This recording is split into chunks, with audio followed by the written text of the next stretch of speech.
Hello there, I'm back and today we're going to be making a video and I'm going to be showing you how I sharpen my knives. In the past I've used stones, well not stones, one stone. I was never good at the stone.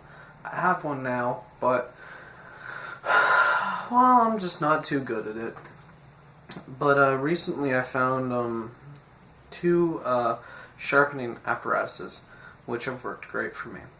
I bought these maybe half a year apart from each other, but they both work great. This one is the Smith's Pocket Pell Knife Sharpener.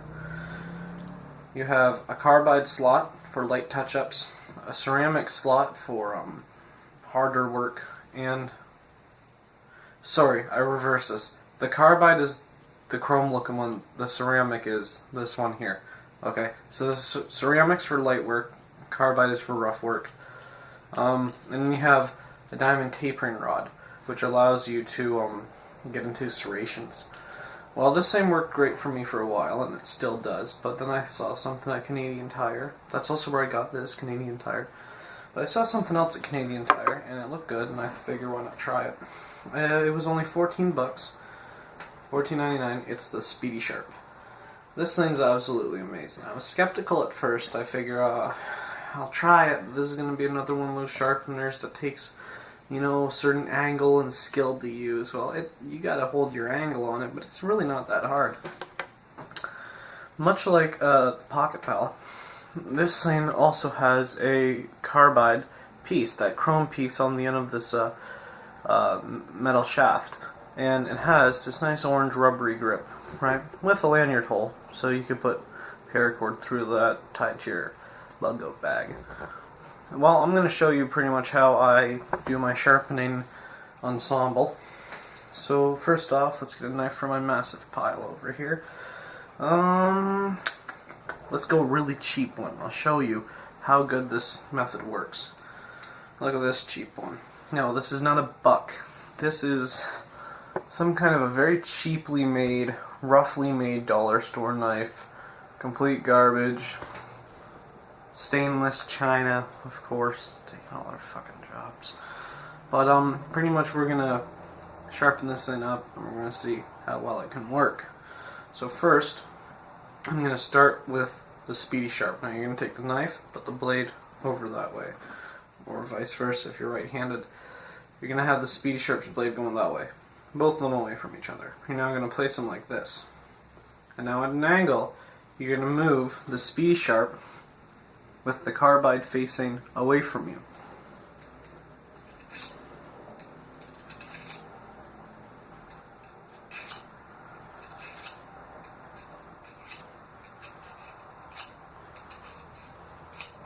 We're going to do 7 on each side.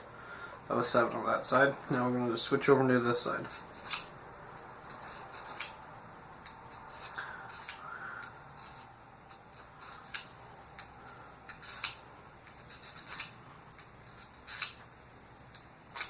Just one more on the tip.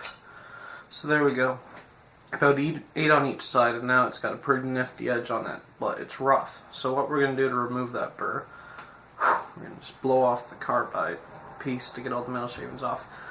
Instead of going away from us with the carbide piece, we're going to turn it around, right, and we're going to have the carbide piece facing towards us, but once again we're going to go outwards. We're going to do this 7 times, or actually 8 on each side, much like we did the other way.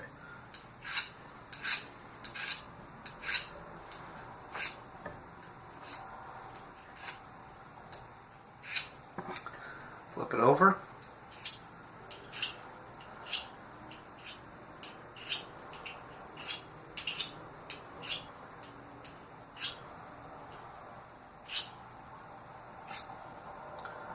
Now I feel the blade. I feel if any burr is still sticking up off the side.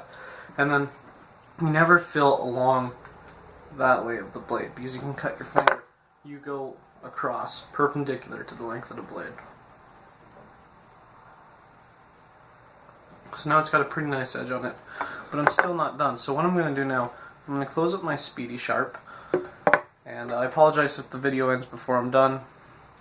We're going to go over it with the Smith's Pocket Pal using the ceramic slot.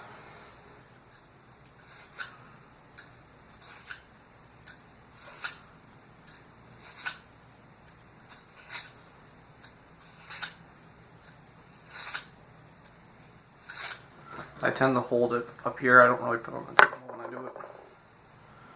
So now, even though this is like a cheap dollar store knife, it has a very decent edge on it. Of course you can't see it, but this edge feels really good. Now, I'm not too good at doing the paper test. I just don't hold the paper right when I do it, but we'll try anyway. I sliced through it with my Gerber Freeman.